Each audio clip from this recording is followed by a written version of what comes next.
em seus lares o programa Quarta Dimensão, na rede TVM, o canal da maior e melhor cobertura local. 5 de dezembro de 2014, 17 horas. Empurraram-me violentamente para me derrubar, mas o Senhor me amparou. Foi o desabafo do salmista. Salmo 118, versículo 13. Adversários ferozes estão sempre à espreita. Ai daquele que deposita a sua confiança tão somente nas forças do mundo. Este, com certeza, vai comer pó.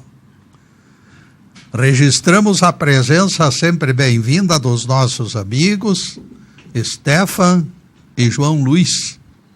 Com eles na técnica, temos a certeza de ótimo som e imagem perfeita. O tema de hoje será: olhai os lírios do campo.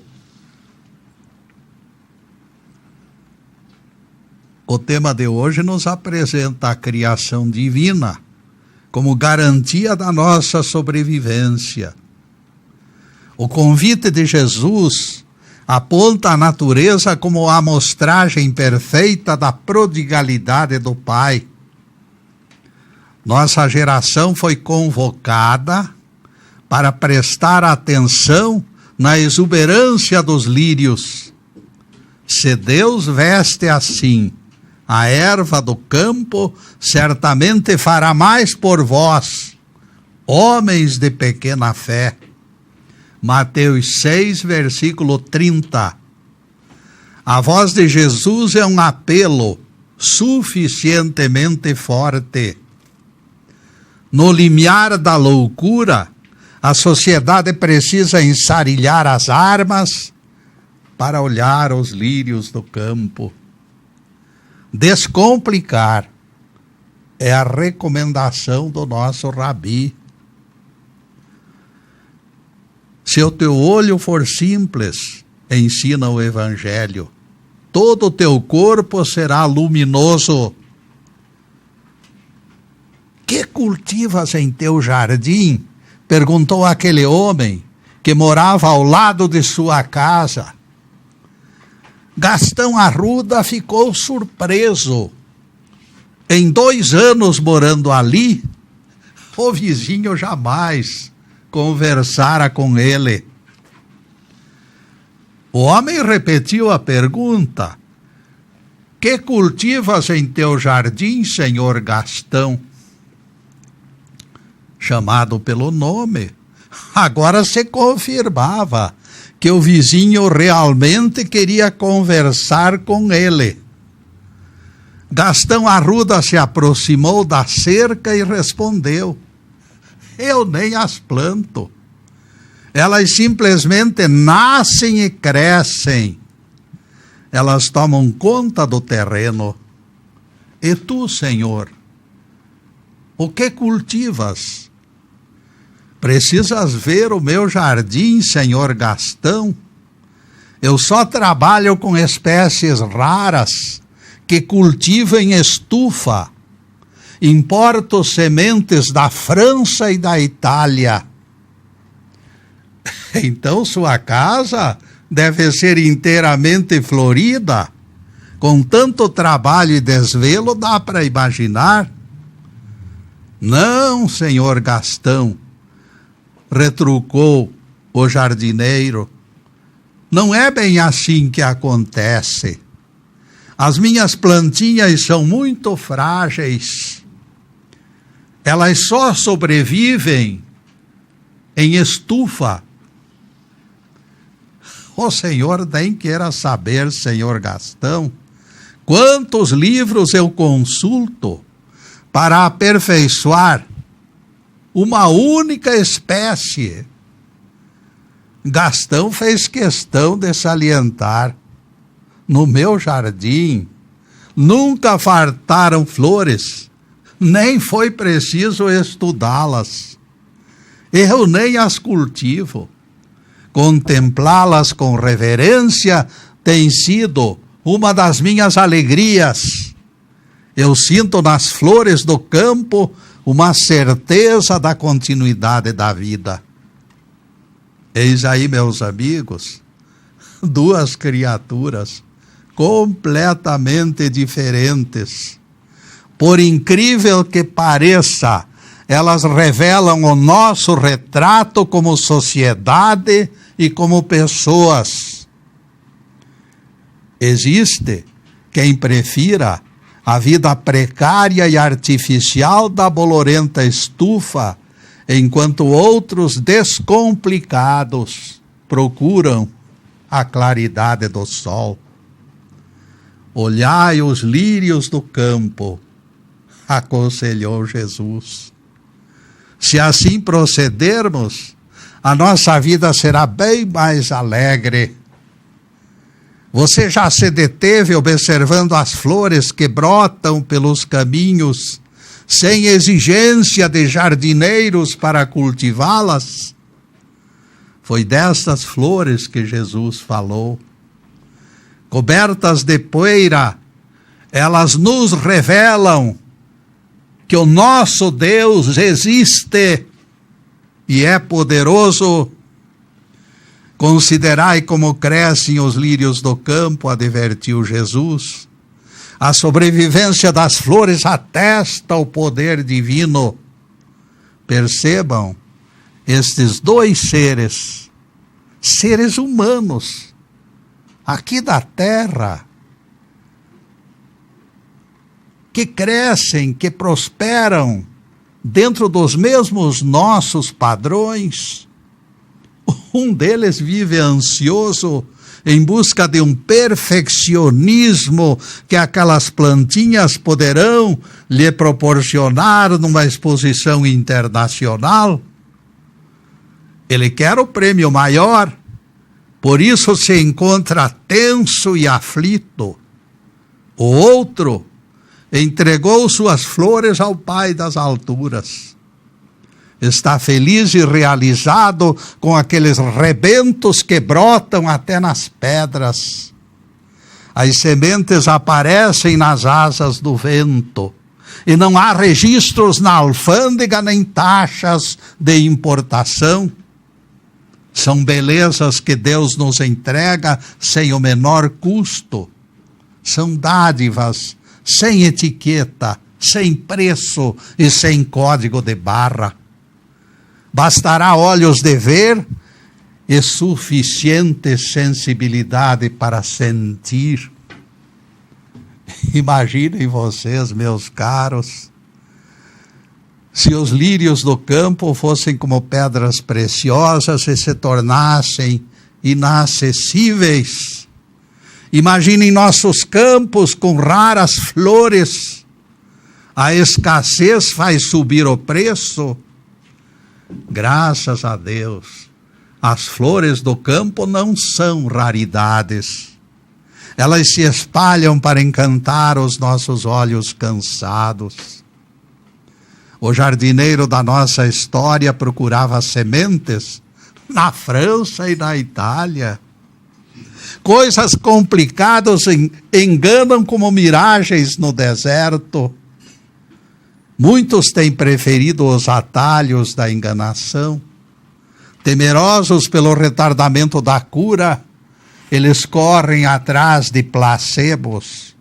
A depressão que nos alcança através da mente, pela própria mente, poderá ser extirpada. Olhai os lírios do campo, foi a receita do Mestre Divino. No caminho de Jesus nós vivemos um renovado espetáculo. Se fôssemos mais sensíveis às belezas, aquelas belezas singelas, todas as nossas neuroses desapareceriam. A busca de remédios falsos seria interrompida. Caminhar na trilha certa, desvestindo imperfeições, é o melhor investimento para sermos felizes. Isto não será resignar-se? Pergunta o Zé Mané, acomodar-se ao irremediável. A insatisfação não estará camuflada nas profundezas do inconsciente. Eu não gosto desta palavra resignação. Ela favorece a ideia sacrílega de uma entrega sacrificial. Imagina o operário suarento com o rosto fechado, nervoso. Prefiro a aceitação ao invés de resignação. Aceitar a vontade de Deus com alegria. Algo está errado se o que fazemos não for espontâneo. Quando acertar machuca, é sinal que não estamos maduros. O ser humano está procurando se corrigir, mais por medo do inferno do que por amor. Aqui caberia uma pergunta, mas esta pergunta eu só farei no próximo bloco, porque agora nós vamos fazer uma pequena interrupção para os comerciais do canal, mas é um instantinho só. Daqui a pouco estaremos de volta. Obrigado.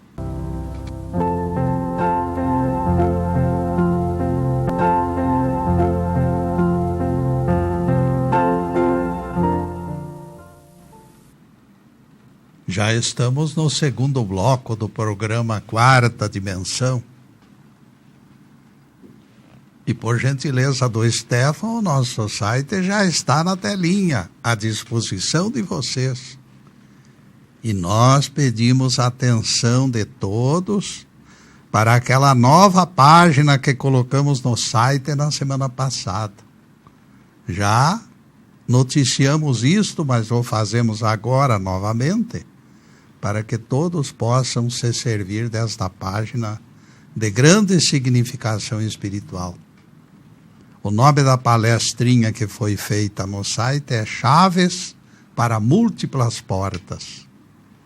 Valerá a pena você conferir. E agora a continuação do tema. Olhai os lírios do campo. Se Jesus recomendou, olhai os lírios do campo, como sinal da providência divina, cuidando de todos nós, uma pergunta caberia, e eu deixei ela em suspenso no bloco anterior. Por que persiste a extrema miséria? Por que tanta gente sofre? Realmente, meus caros, esta chaga ameaça o efeito da confiança recomendada pelo Mestre. Nestes tempos, onde correntes teológicas pregam a prosperidade como sinal dos eleitos da graça, miséria extrema se torna opróbrio e vergonha.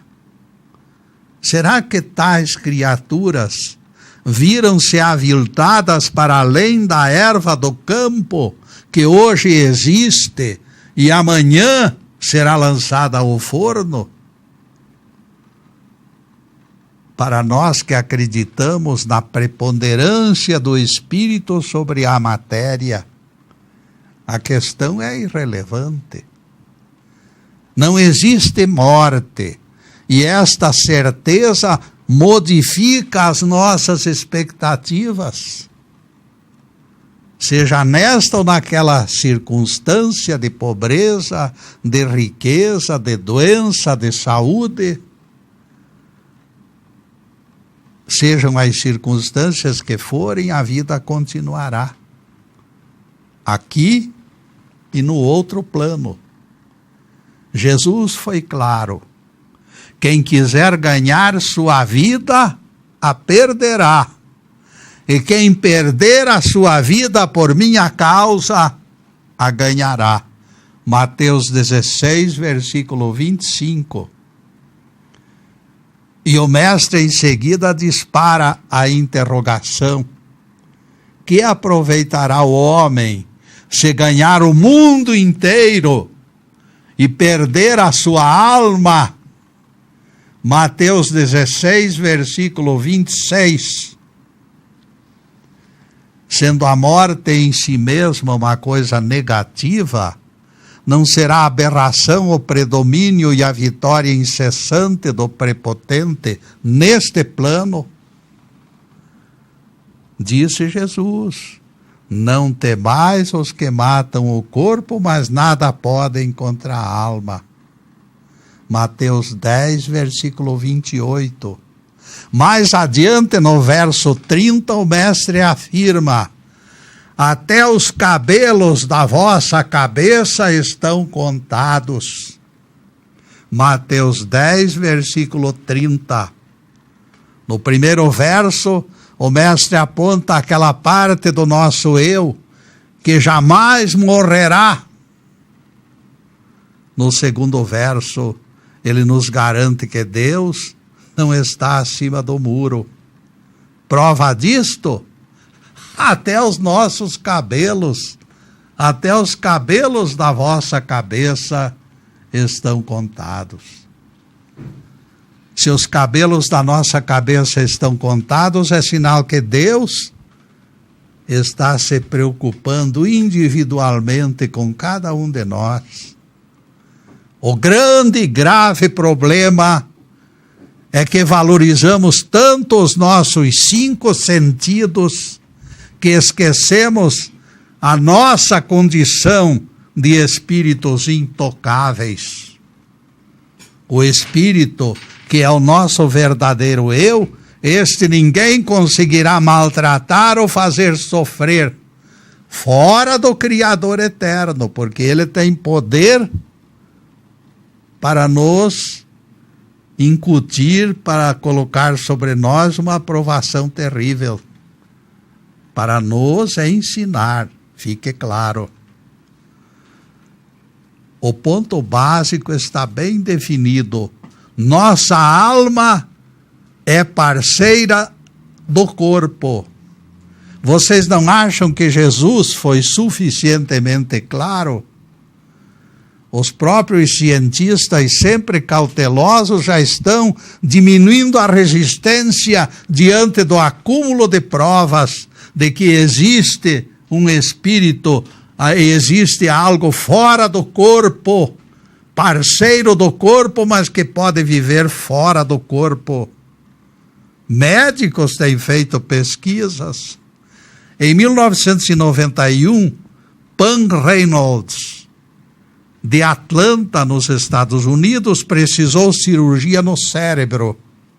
O neurocirurgião Robert Spitzler, de Phoenix, informou que só faria intervenção com o coração parado durante 1 hora inteira.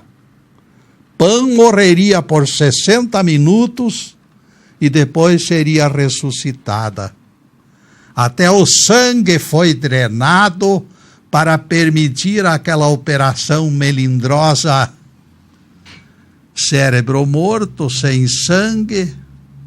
Pan Reynolds viu detalhes do procedimento num espaço acima dos ombros do médico.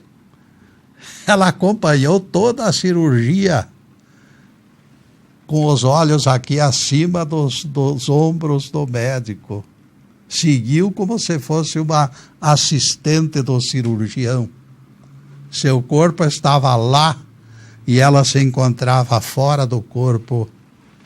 Em espírito, ela contatou com alguns parentes já desencarnados, usando outra dimensão. Alguém desconfiado perguntará: não terá sido alucinação?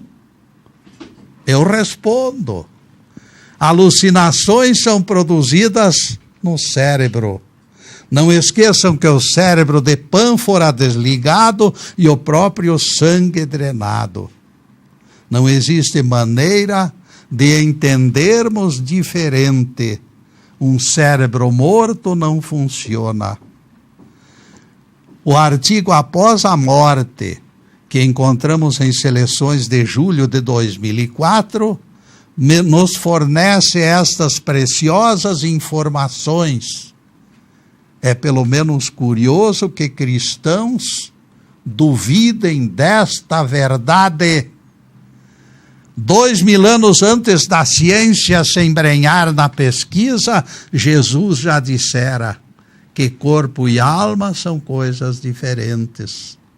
Para comprovar, bastará esta frase que nós já citamos: não temais os que matam o corpo e nada podem fazer contra a alma. Vejam que são coisas diferentes, diferenciadas.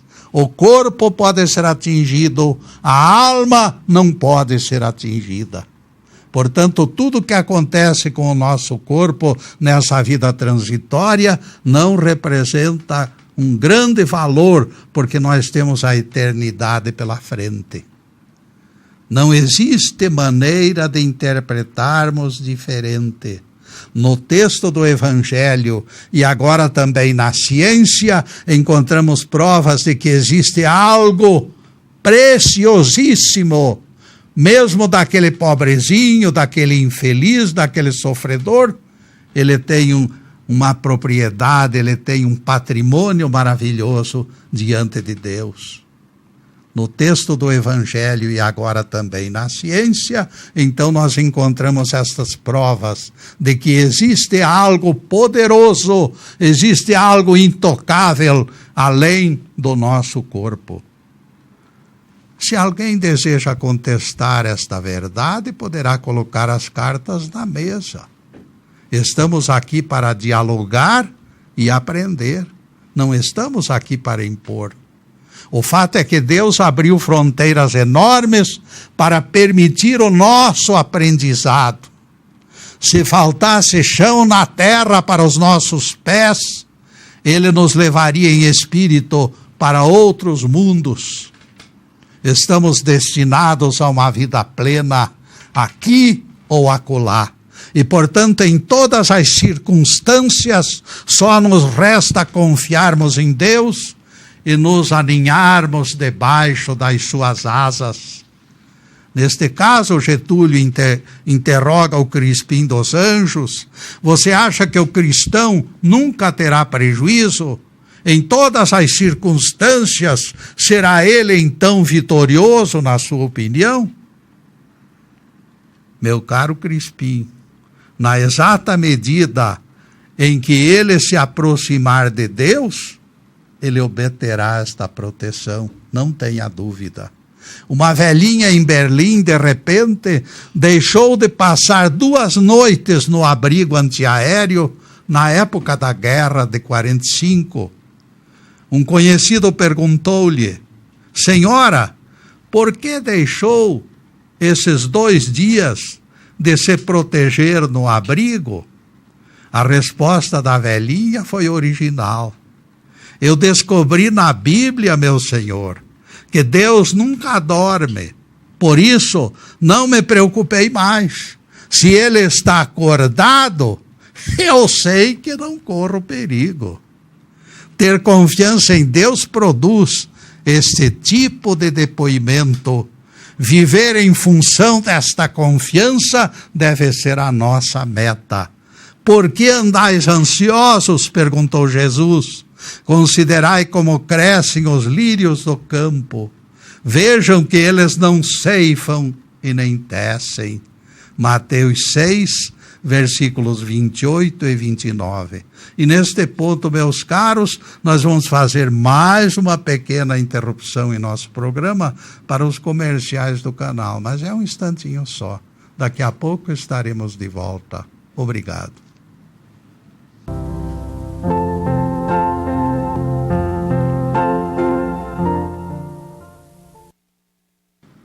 Estamos retornando com o programa Quarta Dimensão, 3º bloco.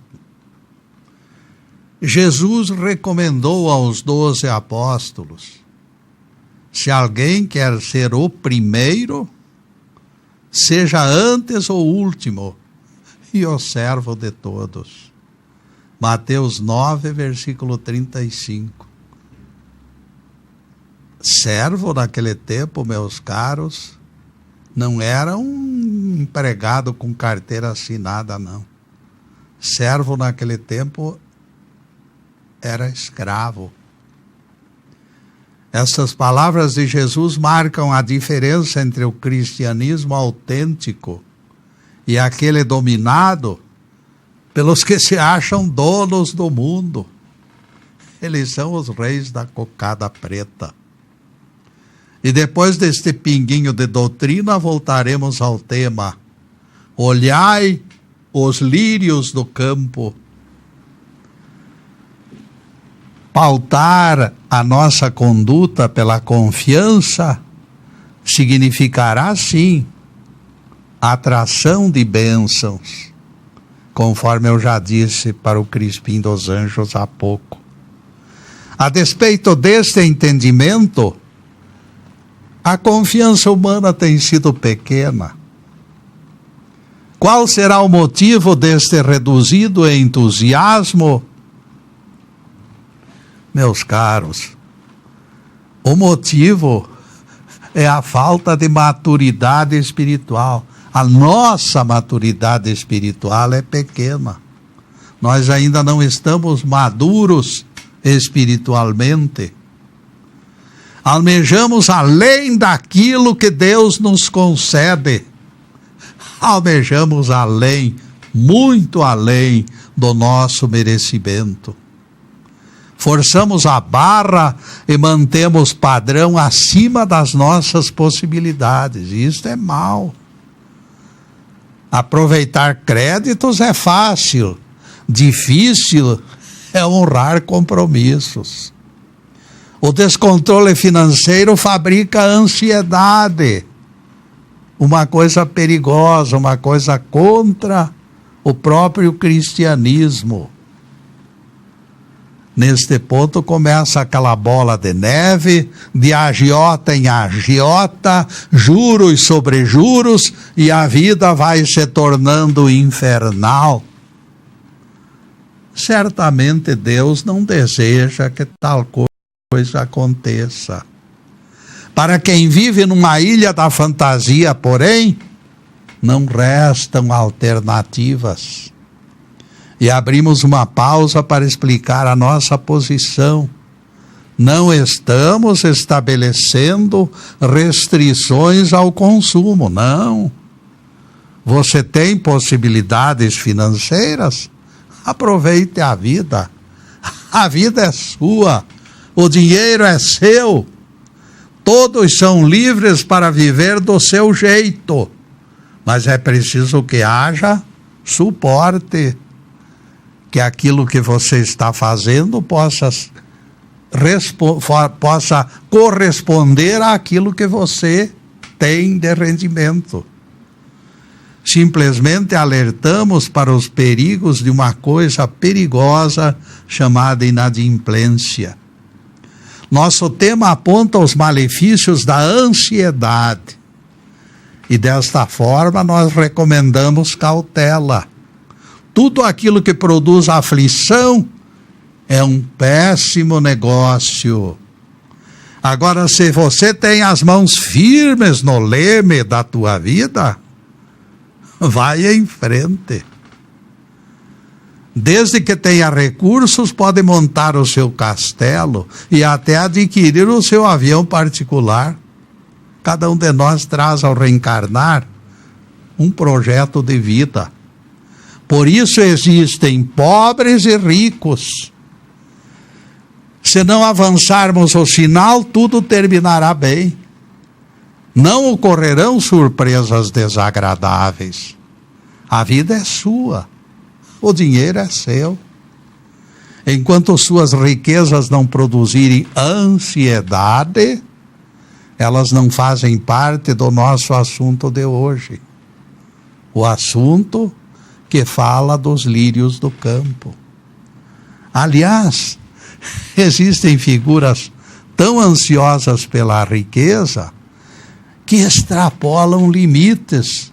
Elas querem, mesmo pobrezinhas, elas querem dar pelo menos a impressão de que são prósperas, de que vivem nababescamente. Então elas extrapolam limites. Vocês já devem conhecer o tipo. Nós convivemos, alhures, com um verdadeiro campeão nesta arte de se engrandecer, de contar verdades que não são verdades. Ele se dizia rico, proclamava despesas astronômicas em restaurantes caros e afirmava conhecer todo mundo. Onde ele chegava, ele era conhecido. Na hora do almoço, ele comia repolho e durante toda a tarde ele esfregava o estômago e dizia: este peru não está me assentando bem. Apreciamos bastante a reação de um garoto da nossa vizinhança que devolveu a moeda falsa ao inventor de histórias. Ele detalhou uma suposta viagem que fizera em torno do planeta. Dei a volta ao mundo, proclamou ele, todo satisfeito, imperando sobre aquela turma de gente pobre, porque ele era rico, se julgava rico. O garoto, quando escutou isso, foi rápido no gatilho. O garoto disse: pois saiba, amigo, disse o menino zombando, que eu faço todos os anos uma volta completa em torno do Sol. Uso a nave do planeta Terra. Vejam a inteligência do menino. Como era esperada, a gargalhada foi geral. Durante os 365 dias do ano, realmente, nós viajamos não em torno da Terra, não. Nós viajamos todos os anos, apoiados nesta nave espacial que é o planeta Terra, numa grande viagem em torno da estrela do nosso astro maior. Muita gente estará perguntando como terá ficado a cara deste contador de vantagens. Pois saibam, meus amigos, o falso milionário sorriu amarelo e se afastou do grupo vexado. E nunca mais voltou para contar aquelas histórias mirabolescas. Finalmente, ele percebeu que perdera a credibilidade. Este incidente terminou nos ensinando uma grande lição. Mesmo nós, que possuímos recursos menores, gozamos de confortos incríveis recebidos do Pai Criador. Esta viagem anual em torno do Sol é prova disso. Nós estamos sempre viajando. Nós nem percebemos algumas maravilhas que Deus continua nos entregando. É urgente adquirirmos olhos de ver e ouvidos de ouvir. Se avaliássemos tantas dádivas que Deus nos dá, nós perderíamos até o fôlego. Há muita coisa repousante que nos acalma o espírito. E percebam que a maioria dessas coisas, o custo delas é nada. Falo isto para deixar claro que não precisaremos importar flores da França ou da Itália, porque os nossos campos estão cobertos de flores. Há um ditado popular que traduz uma grande verdade. Eu não tenho tudo o que gostaria de ter, no entanto, estou feliz por aquilo que tenho.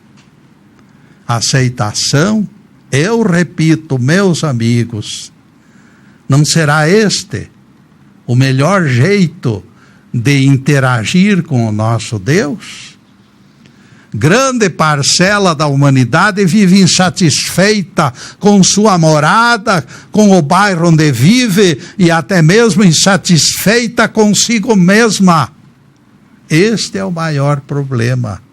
Aquelas terríveis noites de insônia produzem ansiedade. Detestamos que alguém passe em nossa frente na porta giratória do banco. Um gaiato me disse que uma fração de segundo é o espaço entre a abertura do sinal verde e o xingamento do motorista que vem atrás, de tão nervosos que estão. Nossos avós permaneciam horas e horas com a xícara de chá nas mãos, sorvendo aquele chazinho. Todos escutavam atentamente a caçula tocar piano e a titia cantar um clássico da música, e todos jogavam conversa fora. Quem faz isto em nossos dias? Vocês acham que existem famílias gozando esta bendita folga? Sinceramente, meus amigos, nós acreditamos que não. Hoje, homens e mulheres participam de inúmeros jantares de negócios, fazem 30 telefonemas, assistem ao Jornal das 8, combinam cinema a 2, no caminho do cinema ainda fazem compras. Tudo isso numa única noite. O ser humano vive a síndrome do dia cheio, daquele dia repleto de negócios. Eles sabem que o dia da manhã será ainda mais agitado. Por esta razão, é preciso correr bastante hoje, correr sempre, correr como doido. A neurose dos compromissos vai solapando a saúde dos apressadinhos. Minha mãe costumava dizer: este menino parece que vai tirar o pai da forca. Na minha terra natal, meus amigos, estas palavras exorcizavam a pressa. E nesta pressa, meus caros, nós vamos fazer mais uma pequena interrupção em nosso programa para os comerciais do canal, mas é um instantinho só.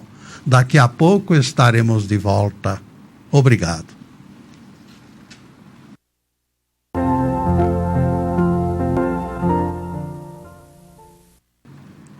E atingimos o último bloco do programa Quarta Dimensão.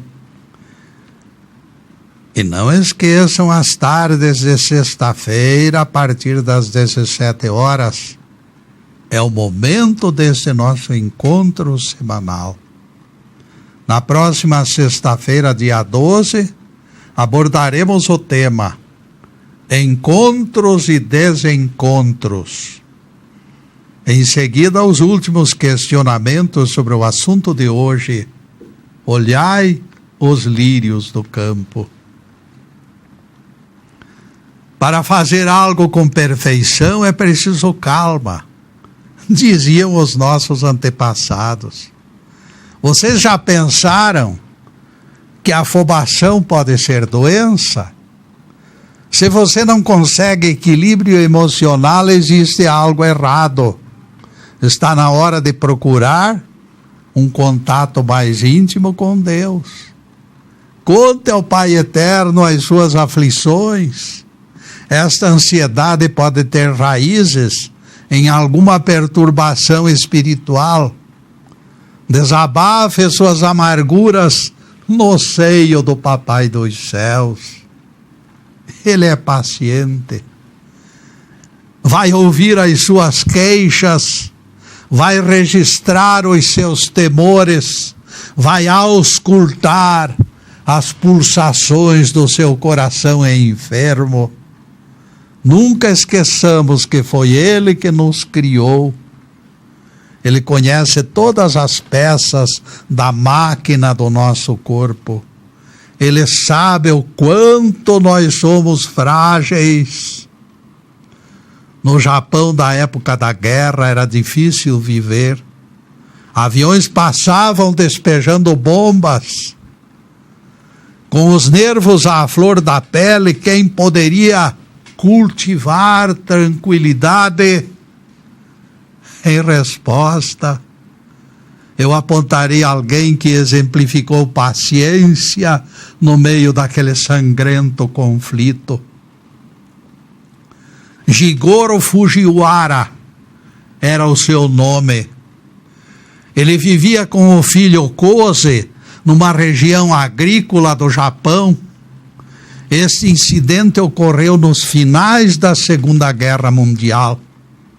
Pai e filho cultivavam um pequeno sítio.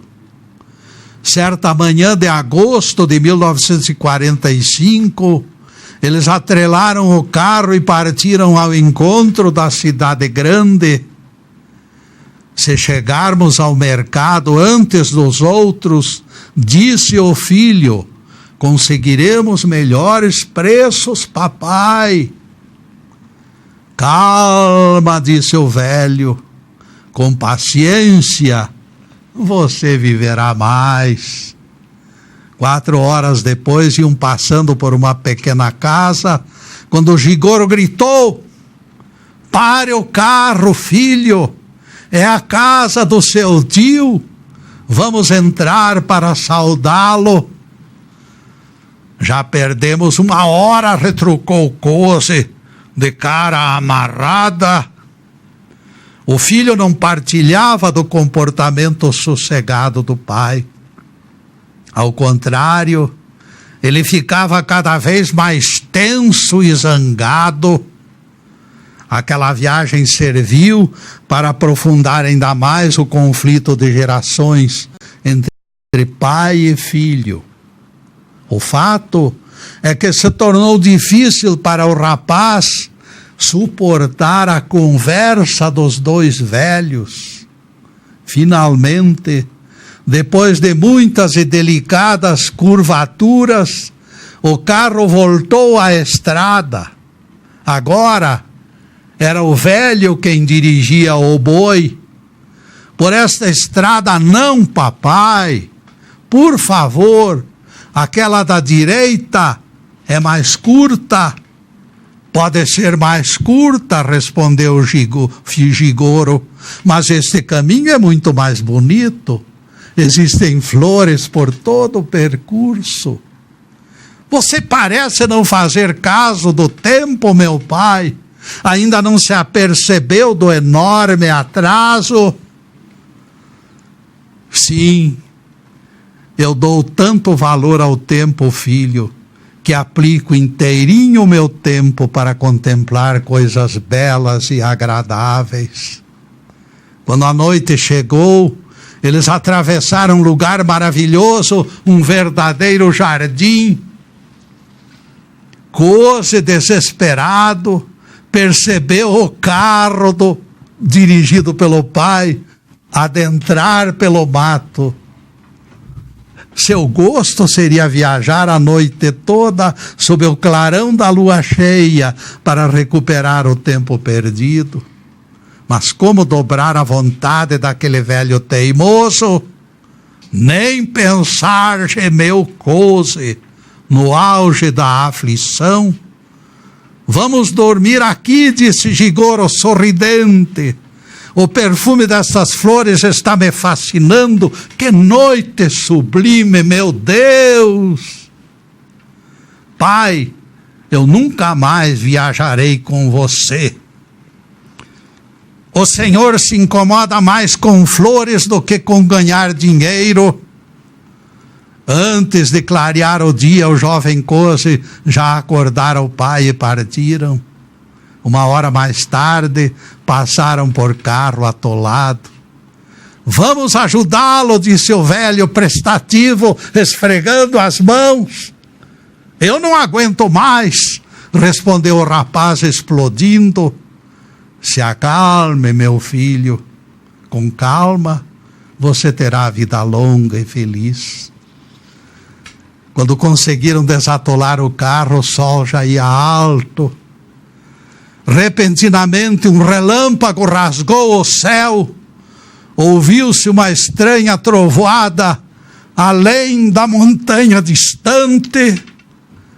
Se não tivéssemos atrasado tanto, estaríamos voltando com tudo vendido, queixou-se Kose no auge da revolta. Calma, repetiu o velho, você viverá mais tempo.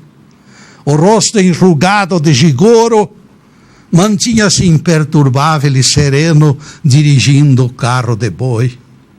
Atento, ele vivia todas as sensações da viagem.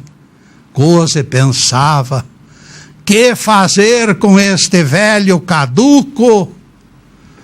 Muitos que nos assistem devem discordar do lirismo do pai e tecer elogios ao espírito dinâmico do filho.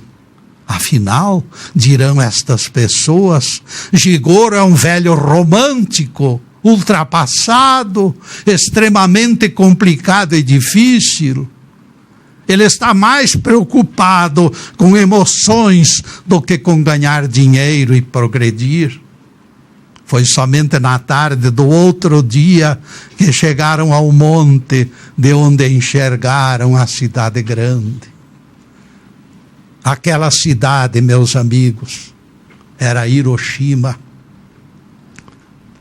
Atingida em cheio pela bomba atômica, cadáveres aos milhares se espalhavam pela esplanada enegrecida. Não havia sepulturas para tanta gente, nem socorro capaz de aliviar as dores dos que gemiam e choravam. Se Gigoro e Cose tivessem chegado no dia anterior, estariam também eles sepultados nos escombros da cidade em chamas. As palavras de Gigoro percutiam na consciência de Cose como ferro quente. Tenha calma, filho, e você viverá mais. Finalmente, aquele rapaz, meus amigos, pela primeira vez, concordou e agradeceu ao pai. Obrigado, papai. Se chegássemos antes, também nós estaríamos no meio daquelas cinzas. Louvado seja Deus. Que o Senhor nos abençoe e nos guarde. Que o Senhor faça resplandecer o seu rosto sobre nós e tenha misericórdia de nós. Que o Senhor sobre nós levante o seu rosto e nos dê a paz. Louvado seja o nosso querido Deus Pai. Louvado seja o santo nome de Jesus, o nosso Cristo. Obrigado, Deus. Na próxima sexta-feira, meus caros, dia 12 de dezembro, estaremos outra vez aqui desenvolvendo o tema Encontros e Desencontros.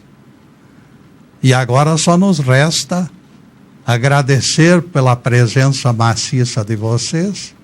Muito obrigado. E desejar que Deus abençoe a todos. Bênçãos de paz, de alegria, de conforto espiritual, tudo que é de bom. Mas acima de tudo, meus caros, amor no coração. Porque o amor é a grande conquista de todo o ser humano. Muito obrigado, meus amigos, e boa noite.